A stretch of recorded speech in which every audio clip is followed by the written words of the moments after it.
in autism, so some autistic people tend to be able to stim, such as finger flicking or flapping hands.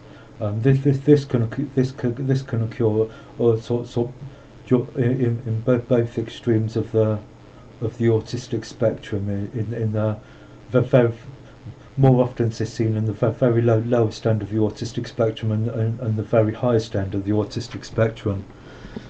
So and self-stimulating behaviour is used as a coping mechanism, or as a sign that the autistic person tends to be very could be excited. He may flap his hand, which is with and that's a kind of autistic behaviour seen in most people say in low functioning autistics, but it's also seen in high functioning autistics, including some Asperger syndrome people.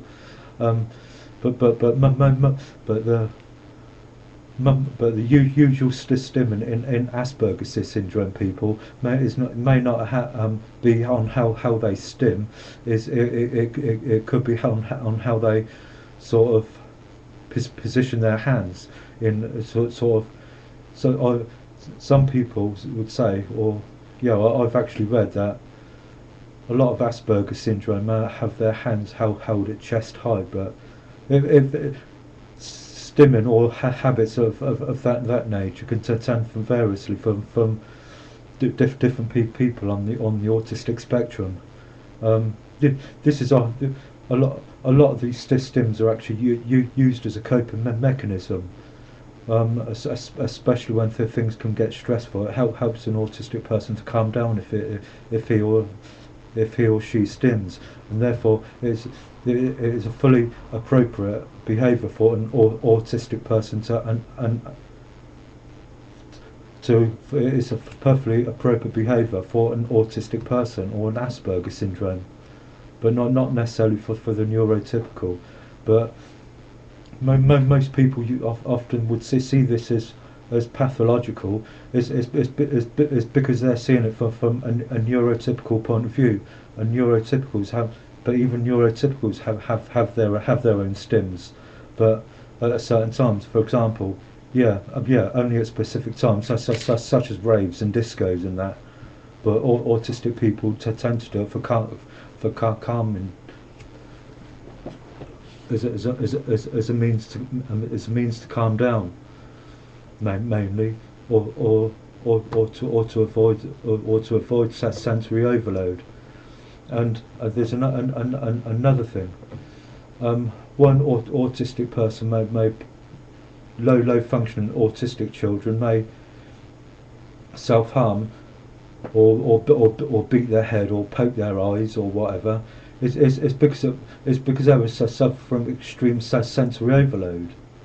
That's all. It's not that they're just doing it as a part of their brain's operating system. It's because they're overloaded, and they want to get out some of the sensory overload. So they do that often, which is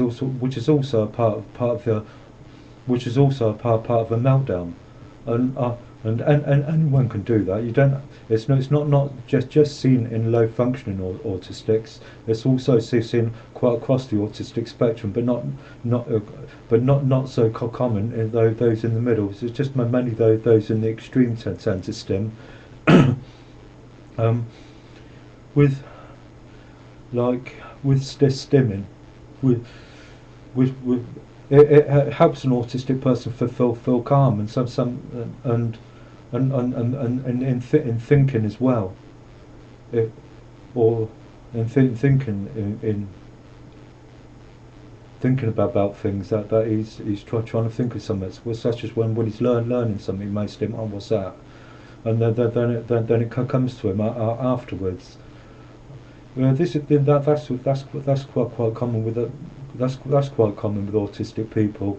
It's not sort of weird, like you used to be seen as weird or inappropriate, and something that should be stopped. But if you stop an autistic person from stimming, it can be really distressing and shouldn't be done.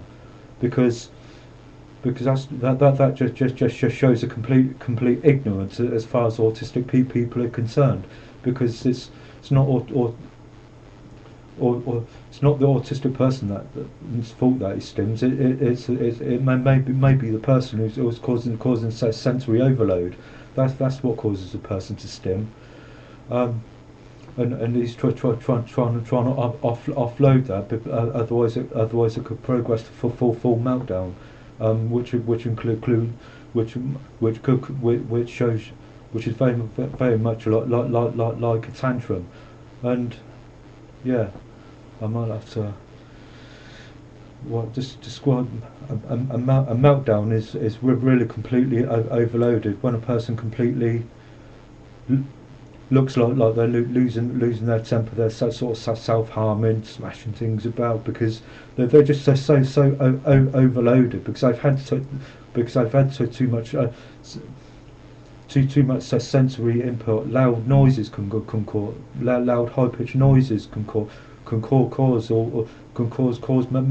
You often see an autistic child lose his temper in a supermarket because he's absolutely overwhelmed by the noise, and he can't cope with it.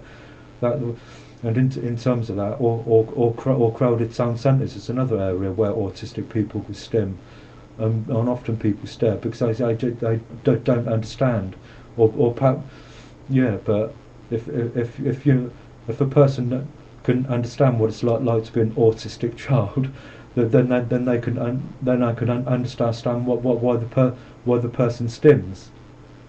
That's what I've been finding. I've read that in quite a few books about autism. But usually the stimming is your sort of people often regard as inappropriate. It's hand flapping, but yeah, that's usually means as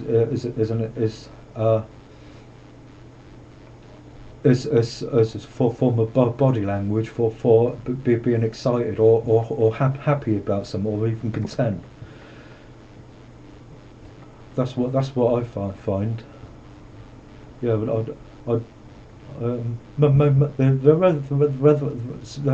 stimming is quite range. A lot of stim. Some people can flick pens, or flick their fingers, or play with their hands. A lot of autistic people, or Asperger's syndrome people, can tend to do that. That's what I find anyway. And I'm no exception. I have my own stims and that. Yeah. I'll see you later.